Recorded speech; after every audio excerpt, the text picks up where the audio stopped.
You wake up, check emails before breakfast, rush to work, sit in back-to-back meetings, answer Slack messages during lunch, and suddenly it's 7 p.m. and you can't remember the last time you felt truly alive. Sound familiar? This is the invisible happiness drain. Let's be real. Corporate life isn't evil. It pays the bills, it gives us structure, but here's what nobody talks about. It's designed for productivity, not for your well-being. You spend 8, sometimes 10 hours a day optimizing for someone else's goals, quarter after quarter. And somewhere along the way, you stopped asking yourself, am I actually happy? Here's what positive psychology research tells us. Humans need 3 things to thrive: autonomy, meaning, and connection. The freedom to make your own choices, work that feels purposeful, relationships that actually matter. But the corporate environment, it often does the exact opposite. Autonomy is an illusion when your calendar controls you, not the other way around. Meaning feels distant when you're working on projects disconnected from what you care about. And connection?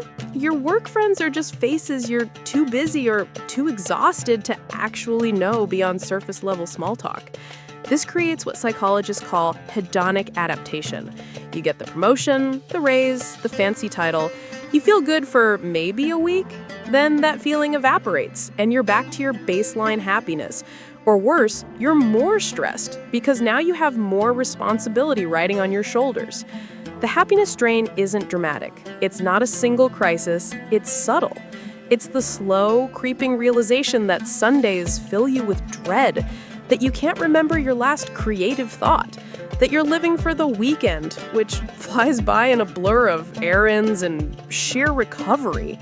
You're not broken. The system just wasn't built with your happiness in mind. There are thieves in your office. Not the kind that steal your wallet, but something far more valuable: your happiness. Let's unmask the 3 biggest culprits in corporate life. First, there's the illusion of control. You walk in thinking you're the pilot of your own day, but you're not. An urgent request from your boss hijacks your morning. A last-minute client change derails your afternoon. You're constantly reacting, never truly creating. Research shows this lack of control is a direct line to burnout. Your brain essentially learns helplessness. It stops trying to steer and settles for just surviving the ride. Next is the meaning gap. Ask yourself this: if the paycheck stopped coming, would you still show up tomorrow? For most, the answer is a hard no. That's the gap. You might be making a slide deck that informs a strategy that could maybe eventually help someone. It's abstract. It's disconnected. Your mind knows you're just a cog, several layers removed from any real impact. And that knowledge quietly eats away at your fulfillment. Finally, there's the most insidious one: the comparison trap. You scroll through your feed. Sarah got promoted. John's on that high-profile project. Lisa's in Bali. And you're just wondering if you're falling behind. Corporate culture is an engine for comparison. Rankings, reviews, titles. It's a game you can't win. There's always someone ahead, and even if you catch them, the goalposts just move further away. These 3 thieves work together. They create a cycle where you feel powerless, disconnected, and never quite good enough. Day after day, year after year. But here's the crucial part. Naming these thieves is the first step to disarming them. Once you see them for what they are, you can finally start to fight back. All right, let's get practical. You can't quit your job tomorrow, but you can start making small, deliberate changes today to reclaim your happiness. First, create a pocket of autonomy. You can't control your whole day, but you can control something. Pick one part of it and make it yours. Maybe it's the first 30 minutes. No emails, no Slack. You decide what to work on. Research shows that even these tiny islands of control significantly boost your well-being. Protect that time fiercely. Second, build a meaning bridge. If your work feels pointless, connect it to something that matters. This is called job crafting. Say you're in customer service.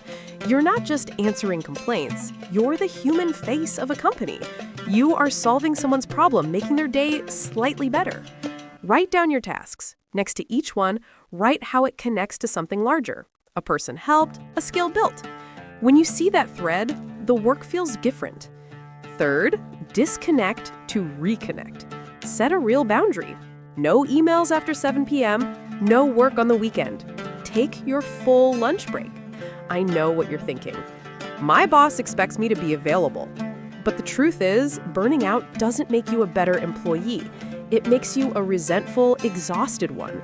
Your brain needs rest to function. Your happiness needs space to exist. Start with one evening a week, completely offline. You'll find the work still gets done, but you feel different.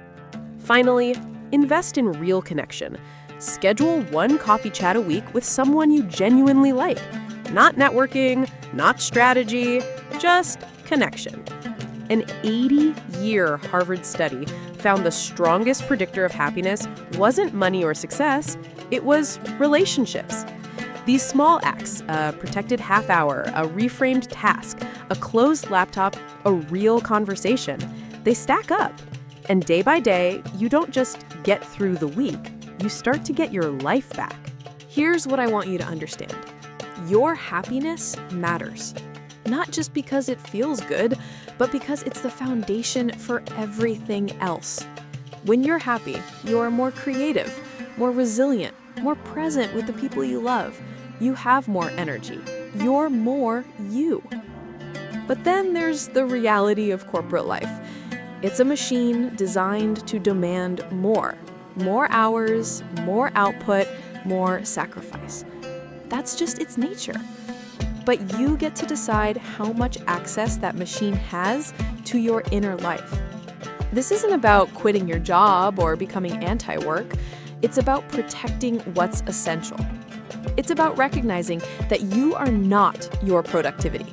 You are not your job title. You are not your LinkedIn profile. You are a human being who deserves to feel alive, to have energy for the things you genuinely care about, not just to spend your life in service of someone else's bottom line. So here is your challenge for this week. Pick one small strategy, just one. Create 30 minutes of micro-autonomy where you are in complete control.